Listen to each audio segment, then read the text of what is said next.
Y'all been asking about the New Orleans gumbo? I'm about to show you. You don't have to know how to make a roux. Don't worry about it.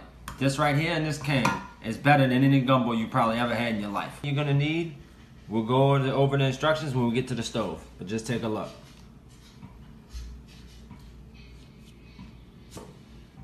Alright, so let's go. First thing you add is a half a stick of butter. Add your onions, bell pepper, and celery. Coat the bottom of the pot. It's on medium-low. When you're sauteed halfway, add in 2 teaspoons of minced garlic. Add in 1 pound of shrimp. Salt to taste. Black pepper. 1/4 teaspoon of slap your mama.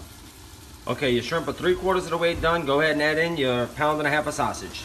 Go ahead and mix it all up till the sausage is seared and the shrimp are done. On my website to buy all the dry ingredients you need for this gumbo, bakers101.com. Okay, now we're gonna add in our 3 cans of Blue Runner gumbo base. We're gonna open it from the bottom of the can so you can get all that goodness off the bottom. Okay, now add 3 bay leaves.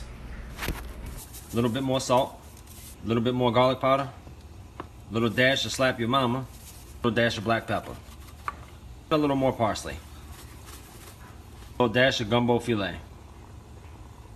Add in 8 ounces of crab meat. Add in 2 pounds of gumbo crabs. Now mix it all up and then put a lid on it for 35 to 45 minutes. Okay, our gumbo is done. Check it out.